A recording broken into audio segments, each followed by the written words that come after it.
El Ministerio de Cultura presenta Radio Ciudadanas, encuentro, participación y debate.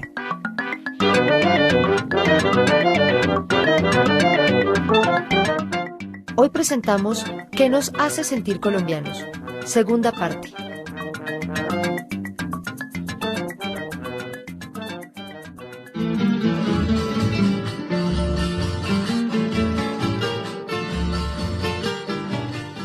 No hay nación más feliz que Colombia, nos reímos por todo, somos coquetos por naturaleza. Tiene sierra, tiene nevado, tiene desierto y tiene río.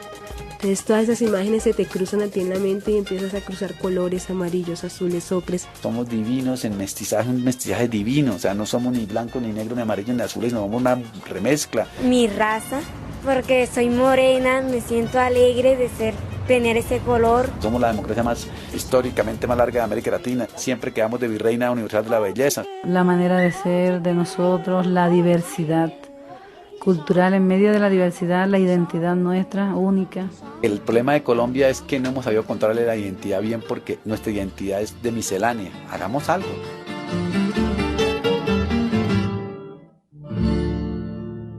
¿Qué nos hace sentir colombianos? Segunda parte. Allí en combates sostenidos con tropas de la cuarta división se produjo la baja en combate. En el departamento del Meta, 22 paramilitares murieron en combates con las tropas y 8 más fueron capturados. Son 12 las familias y muchos los hijos, hermanos, esposos y madres que están a punto de pasar la segunda Navidad. 26 armas. También tenemos que lamentar que en estos afirmaron combates que las facultades aprobadas a la fuerza pública ponen en peligro los derechos fundamentales de la población. La explosión causó daños materiales. La única salida es la vía del diálogo.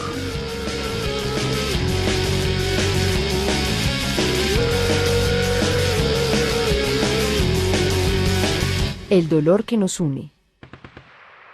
Yo sí creo que hay una relación directa entre la violencia y la identidad, porque solo cuando uno desconoce al otro y lo tiene como otro, como un otro, lo puede eliminar. Nadie elimina a alguien que es de los mismos. Para poder eliminar a un otro hay que hacer toda una construcción, un imaginario de que ese otro, de que hay razones para eliminar a ese otro porque es otro, porque piensa distinto a mí y porque atenta contra mis intereses. Nanito, hijito de mi corazón, Dios es nuestra fuerza, esperanza y es el apoyo en situaciones tan duras y difíciles como la que estamos viviendo. Si un secuestrador tuviera esa fe de amor, no haría lo que hace con sus mismos hermanos. No nos debían ellos de hacer tanto daño, tanto a los que están secuestrados como los que quedamos acá. Yo estaba en plena cordillera, no vi nunca un camino, una casa, no. Desde el momento en que me cogieron fue pura cordillera. La marcha mínima que yo estuve fueron 8 horas y lo máximo que yo caminé fueron 4 días de 6 a 6. Lo máximo que yo duraba en un sitio fueron 2 semanas.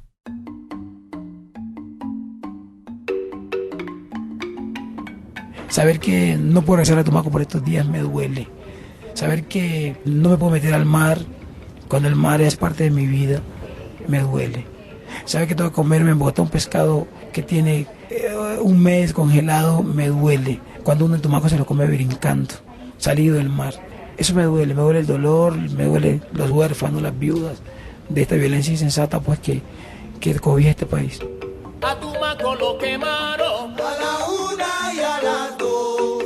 A Tumaco lo quemaron a la 1 y a las 2. Ya Tumaco se acabó a la 1 y a las 2. Ya Tumaco se acabó a la 1 y a las 2. El desplazamiento me duele. Saber que veo en Bogotá gente en las esquinas con letreros pidiendo una moneda, eso me duele.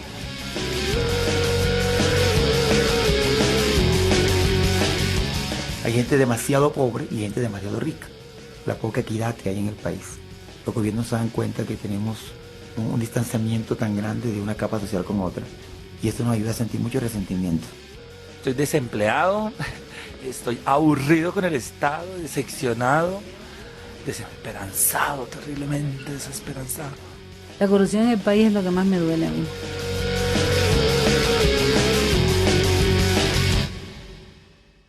Durante muchos años, como lo reconoce el Informe Nacional de Desarrollo Humano, el conflicto callejón con salida, Colombia se había adaptado muy bien al orden mundial y hasta éramos catalogados como un país modelo.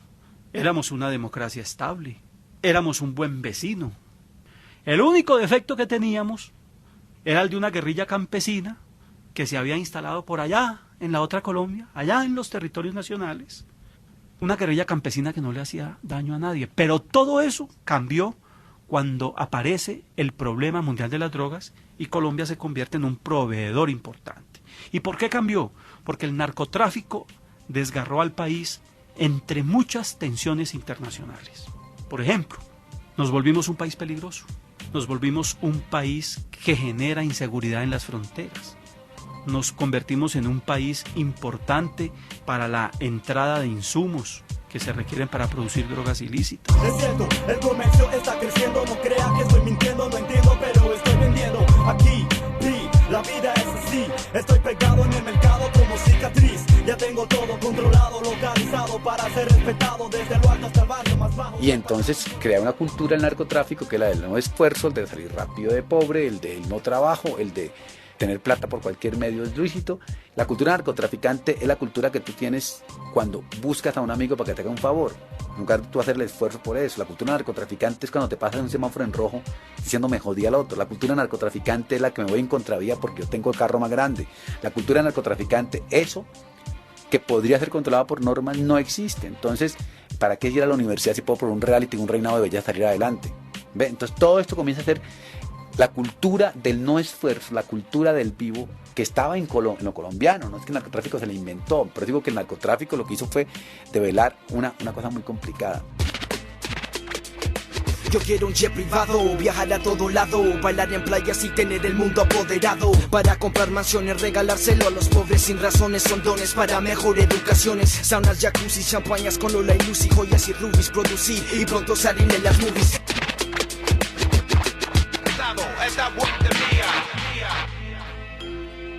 Por ende, la situación de orden público ha sido siempre constante en las comunidades y en momentos ha afectado y ha decaído un poco la organización referente a esto, pero a la vez más ha sido una fortaleza.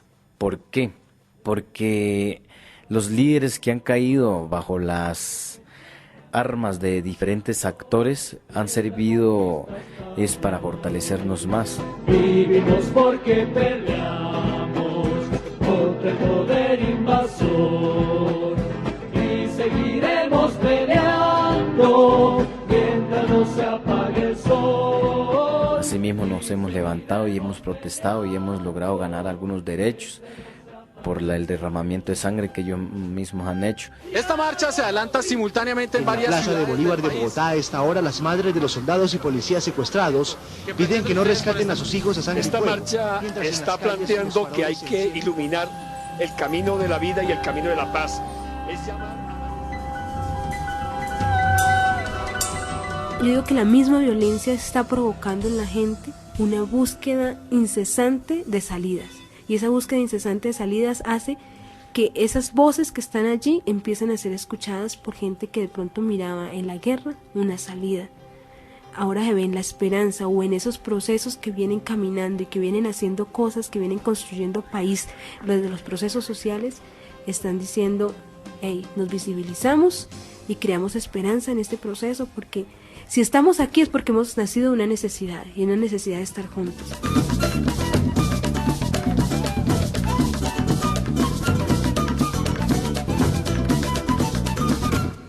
¿Qué nos hace sentir colombianos? ¡Le pega Murillo, qué riflazo! ¡Gol!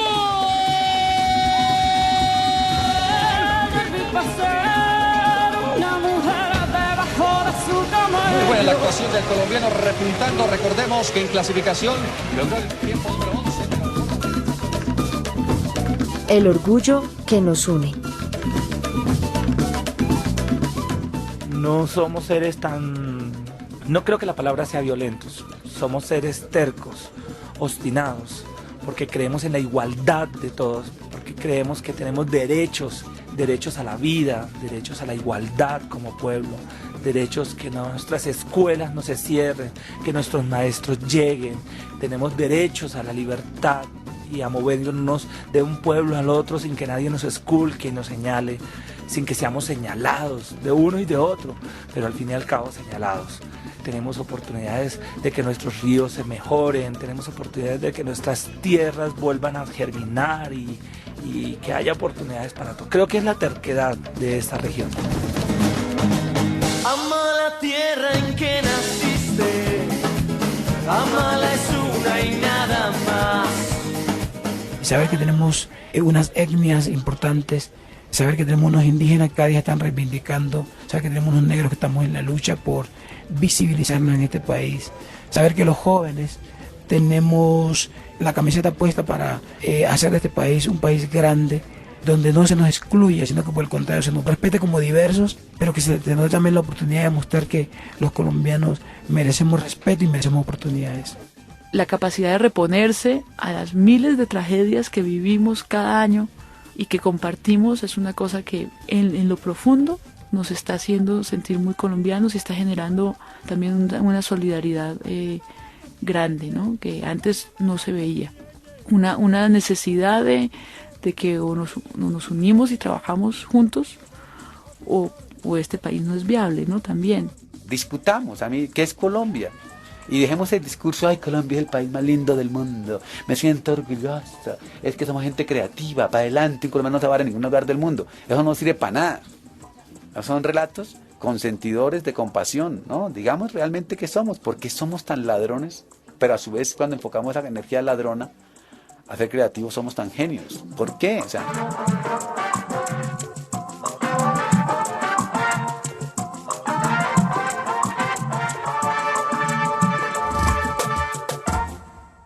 ¿Qué nos hace sentir colombianos? ¿Y hacia dónde vamos? no hay un proyecto de relato simbólico que nos diga dónde nos encontramos.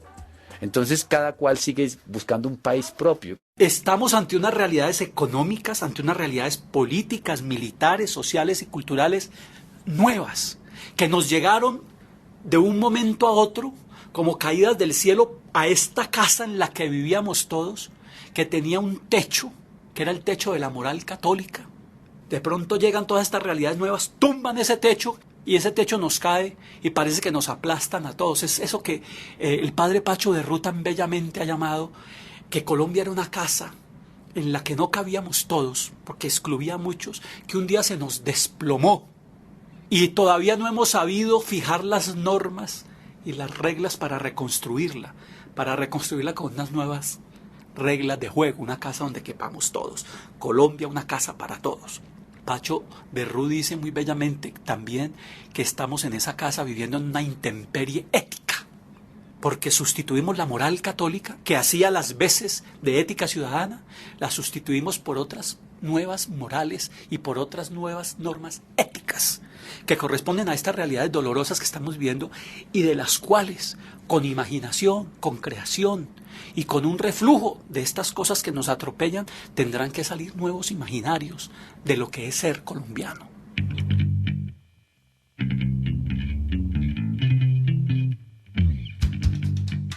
Desde el punto de vista como la estamos viendo ahora, yo pienso que Colombia será peor, porque por lo menos la violencia que hay no deja que las personas en las comunidades salgan adelante. Entonces, si no cesa la violencia, no habrá un mejor futuro ya para los niños y para las personas que vienen atrás. Quisiera verte siempre, siempre, con la sonrisa entre los dientes. Yo creo que Colombia en el 2025 esencialmente seguirá siendo algo muy parecido a la Colombia de hoy, en el sentido que no habremos resuelto nada. Ojalá que para el 2011 todavía haya un solo indio que pueda contar la historia de la Constitución del 91 que supuestamente le dio tantos derechos. Nos ganamos unos derechos porque nos los ganamos con la Constitución Política del 91. Lastimosamente hoy en día ya la Constitución Política, a pesar de ser la Carta Magna y la que más nos defiende, prácticamente ya está pasando a un segundo plano. Y en 40 años Sinceramente yo creo que la constitución política no va a existir. Los pocos derechos que tenemos está consagrado en la constitución, prácticamente en este momento ya no, el Estado no los está cumpliendo. Ya hoy en día damos por hecho, a pesar de que no nos guste siempre reconocerlo, que Colombia es un país pluriétnico y multicultural, de acuerdo con el espíritu de la Constitución del 91, que es un hito también muy importante, pero que hasta el presente, a la larga, no ha resuelto gran cosa. No ha resuelto gran cosa porque la Constitución siempre corre el riesgo de convertirse en letra muerta muy rápidamente. Creo que la Constitución puede llegar a convertirse en un referente nacional muy importante y de hecho ya lo empieza a hacer. Uno ve a toda hora la gente, el común de la gente cita la Constitución, habla de la Constitución. Hay frases de la Constitución que se han insertado en los relatos nacionales, como que Colombia es un país multiétnico, pluricultural, ese tipo de cosas se están insertando muy rápidamente, a menos de 10 años, que no es nada en términos históricos, en la conciencia, y creo que eso está generando un referente colectivo importante, de tal forma que yo veo que en medio de la violencia, paralelo a la violencia, lo que hay es un proceso como de profundización de la democracia, de ampliación de los espacios democráticos, que me hacen pensar que este país va a estar mucho mejor que hoy. ¿Cuándo llegará? ¿Cuándo llegará? ¿Cuándo llegará? Yo sueño con ver un país diferente, pero desde la construcción colectiva ya. Donde un país donde los negros quepamos sin discriminaciones, donde los mestizos, los blancos, los indios, los gitanos, la misma guerrilla, los mismos paras, quepamos, pero en confraternidad vieja. Parece que nos lo merecemos. Nosotros históricamente pertenecemos a un país donde se ha construido a punta de sangre y de sacrificios. Y ya no aguanta más el país esto. Entonces yo sueño con andar tranquilo por este país, viendo al semejante como hermano. ¿Cuándo llegará? ¿Cuándo llegará? A la Candelaria, ¿cuándo llegará? A la Candelaria, ¿cuándo llegará? A la Candelaria, ¿cuándo llegará? Yo sueño con ciudades que tengan buenos gobernantes que sean honestos, con unos niños con mejores condiciones económicas, con mejores condiciones sociales, desde los municipios, desde los barrios, haciendo cosas. Que sea una gente, yo me la sueño, mejor dicho, como ese tejido social que sea capaz de construir una Colombia a los 40 años más próspera, más digna, menos exclusión. Me sueño un país donde la gente tenga no igualdad de recursos, pero sí igualdad de oportunidades, donde todas las personas que lo deseen y que demuestren capacidades tengan la posibilidad de ir a una buena universidad, donde la gente tenga unos mínimos de salud, unos mínimos de alimentos y un techo donde estar todas las noches. No tuviéramos que reunirnos aquí todos en la ciudad, amontonarnos a hacer nada y pudiéramos estar de donde vinimos y donde nos gustaría estar siempre. A la Candelaria, ¿cuándo llegará? A la Candelaria, ¿cuándo llegará? A la Candelaria, ¿cuándo llegará? ¿Cuándo llegará? ¿Cuándo llegará?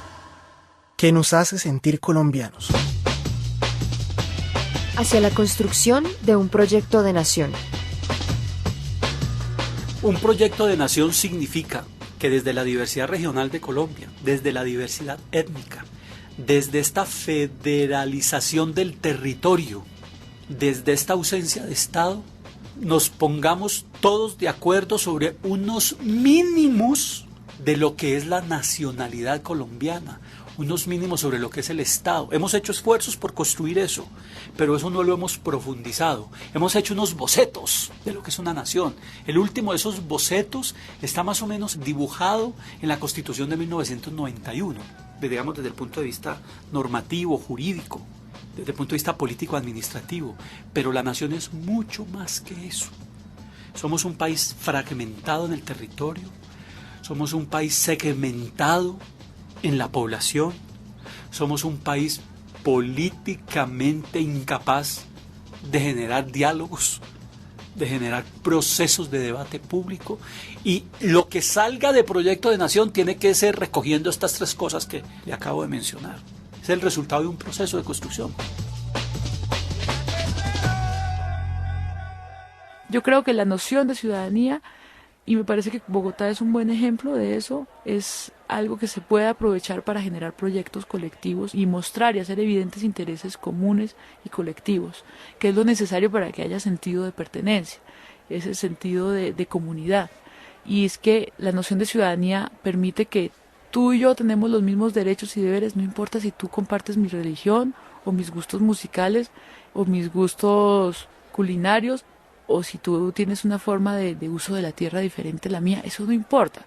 Puede ser completamente diferente a mí, pero la noción de ciudadanía te permite gozar de derechos y de deberes en la misma circunstancia que yo.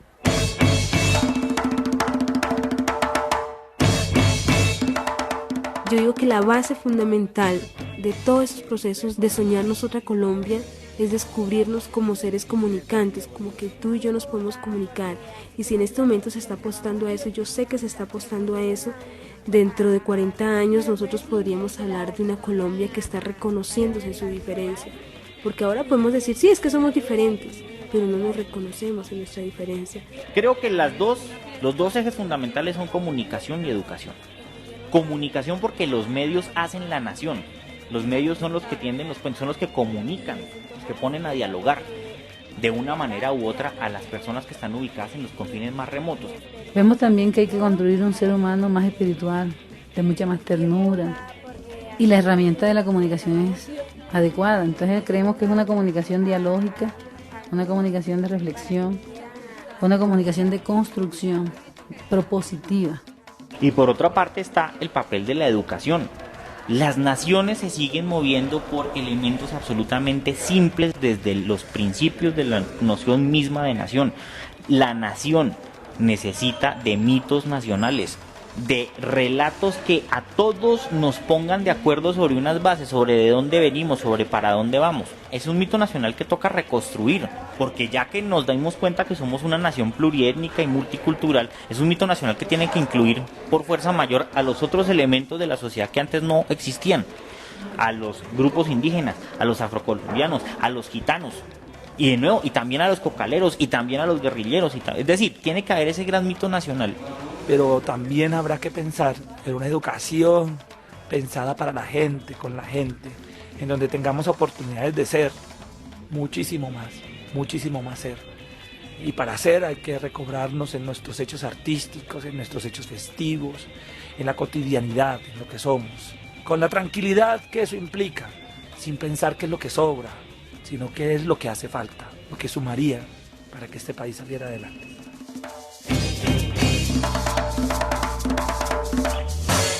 Entonces yo creo que en esa forma podríamos lograr una patria pues más acorde, no dentro de la unidad nacional que se ha querido, porque es que no se puede legislar con el centralismo que se ha venido haciendo, pero que no obedecen ni se adecúan a las condiciones de la costa o de otro sector del Pacífico.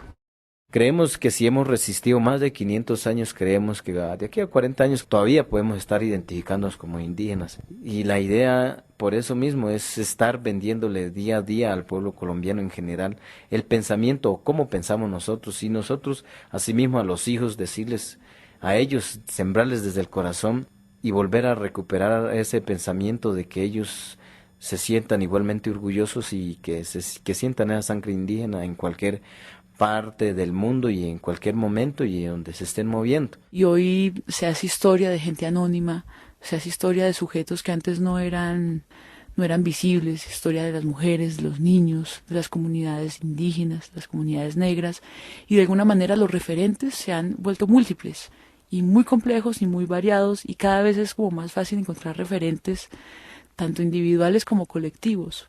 De pronto nosotros tenemos un país que está fragmentado, pero aquí de pronto en el soñar, por lo menos en el soñar y desde ese poquito de cositas que nosotros sembramos en cada una de las comunidades en común, porque lo pensamos entre muchos de los que habitamos el país, entonces empezamos a construir una nueva sociedad con unas miras a pensar en construir una Colombia mejor. Como lo afirma Omar Rincón, en nuestro tiempo es poco probable que produzcamos reconocimiento desde las ideas fijas de la identidad, territorio, religión, raza, nación. La colombianidad se produce sobre todo en esas maneras sentimentales, simples y contundentes que nos dicen que somos de aquí. Los ritos cotidianos de la comida y los olores que nos caracterizan, el paisaje y la rumba, el humor como mecanismo de resistencia, la inventiva creativa como estrategia para diversificar el relato nacional. Algunos piensan que estas formas de sentirnos colombianos y colombianas son muy débiles como para conformar un relato de identidad que dé cuenta de nuestra nación. Más aún cuando tenemos una historia de exclusión que poco nos une como pueblo. Sin embargo, otros consideran que es en la misma diversidad de nuestro país donde reside nuestra riqueza, que debemos dejar de hablar de identidad para hablar de identidades y que esa mezcla es el principio para construir un relato claro sobre lo que nos hace ser colombianos. Un relato nacional que incorpore en nuestra vida cotidiana la convivencia pacífica y que genere un proyecto de nación incluyente de nuestra diferencia.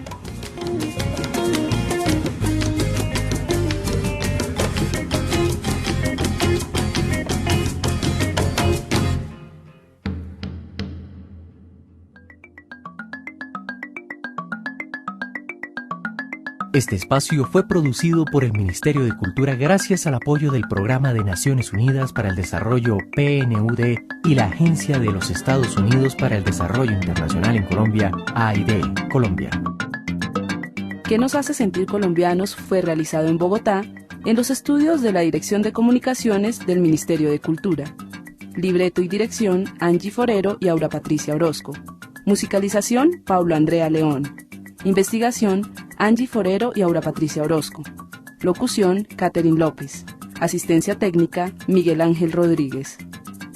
Agradecemos en la realización de este programa la asesoría prestada por la historiadora Tatiana Duplat, el antropólogo Carlos Páramo, el periodista Carlos Chica, el analista de medios Omar Rincón, a la Fundación País Libre, a Red de Paz y a los colombianos y colombianas que aportaron con sus opiniones y experiencias.